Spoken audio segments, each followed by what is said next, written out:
Listen, for the rest of this short video, I'm going to ask you to just please become a bit vulnerable with yourself. Be honest and self-reflect, because if you're watching this video, then you'll fall into one of two categories. Either you're a person who is feeling disheartened by their experiences in maths because you see these geniuses around you, but you're struggling and you just feel that you're not born with this magic power that these people have that make them so good at maths. Or either maybe maths has become your identity, you're good at it, it's who you are as a person, and you feel like this power you have is precious, you need to protect it, and you want to show it off.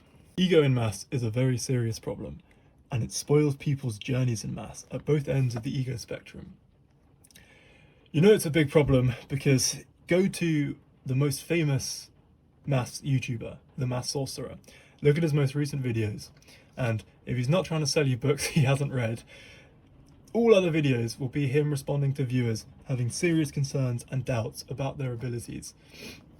Now, I've gotten on at the Maths Sorcerer before, subtly, and while his intentions are right, he's trying to give people confidence, he's trying to demystify this magic power you need to do maths and have meaningful experiences in maths.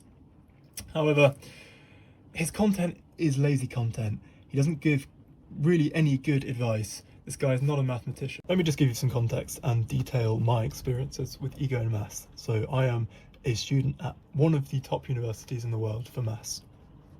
And IMO gold medalists, IMO toppers, they all come to study where I study.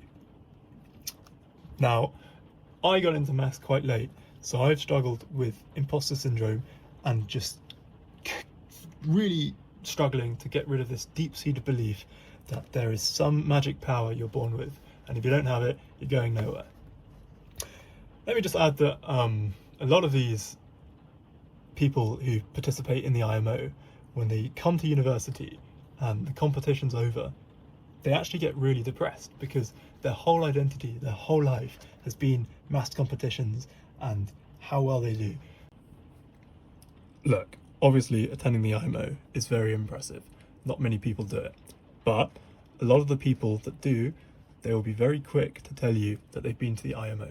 But what they will not tell you is just how much blood, sweat and tears, the years and years of hard work, and how early they got started to get to that point. And very soon I'm going to talk about genetic differences. And a lot of these people will be more advantaged in the genetic differences I'll talk about. However, not revealing the key thing that makes people good at maths, the blood, sweat and tears, and trying to create this perception, somewhat indirectly, but still creating this perception that these people are magic somehow. They have this power, and you just don't have this power. This is what I take issue with. Let me just briefly touch on the genetic differences I mentioned, because I'm not saying that some people aren't advantaged naturally when it comes to maths. Oh, and by the way, the pages of the book you've been seeing is this book here. One of the rare books that uses lots of colour in its diagrams. Very nice. Okay, so first is memory. When you get to college and beyond, there's an awful lot of maths. And to have any success, you need to just have so much exposure and have a fairly good retention of what you read. The second is drawing connections. A lot of progress in maths nowadays is linking between multiple fields, but even in college, just seeing a proof of a theorem and then tackling a question where it's kind of, the key way to solve it is kind of like this proof, but with a slight adaptation. This is what I mean. This is really important. Some people are just naturally better at this. And lastly, brute force power. What I mean is, sometimes you have a spark, an idea, and you know that this has a great chance of solving the problem, but there's an awful lot you need to keep in your head to carry out this spark and check that it actually does what you want it to do. So brute force is just sort of this ability to keep lots of things in your head and pull up the right things when you need them. But what I want to stress is these are all things that you get better at naturally with work.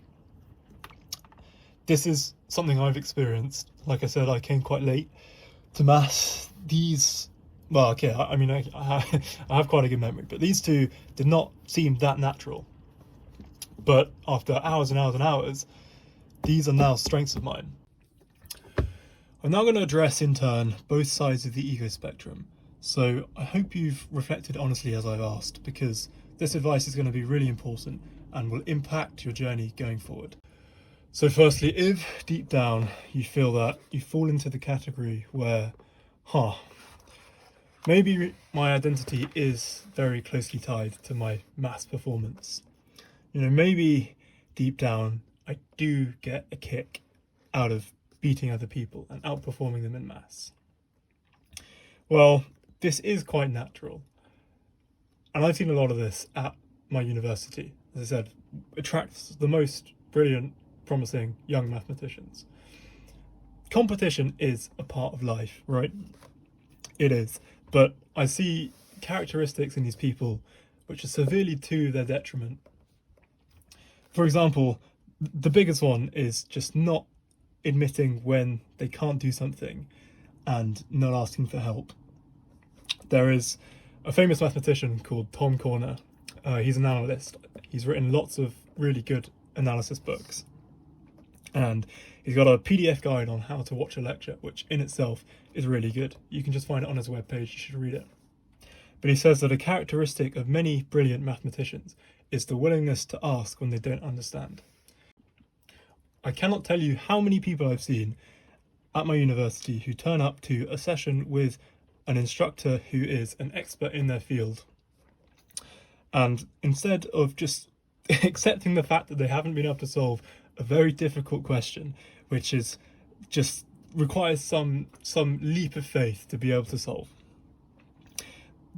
they every time they have to write, "Sorry, I've run out of time. I'm really sorry.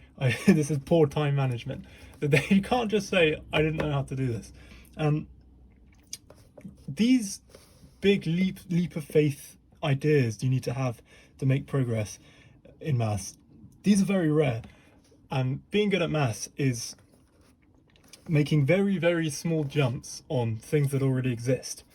This is how research is done mainly, right? So this means that you have to learn an awful lot of stuff which already exists that you would not have come up with yourself, okay?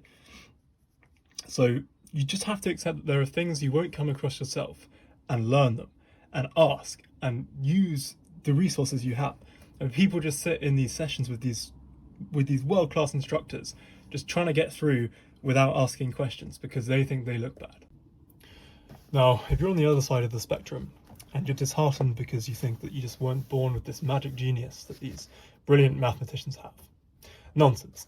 Take it from someone who came to maths late, is now in an environment with the best of the best and is holding their own. There is no special magic power. It's all hard work. You have to bury your head and work hard.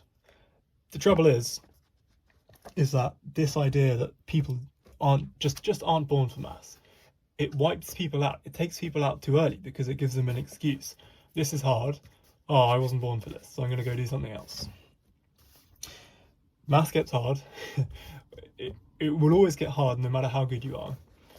Don't use this as an easy way out. Don't use this as an excuse to go pursue something else. I truly believe that every person can have a meaningful, impactful experience with maths.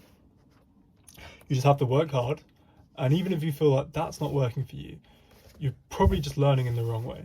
You need to find what works for you. Finally, I want to say, please do share your experience and your struggles in your journey in maths.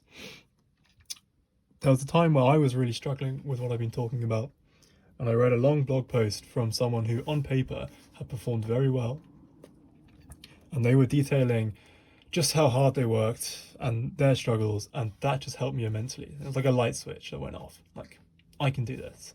So please share them in the comments. Thanks for watching.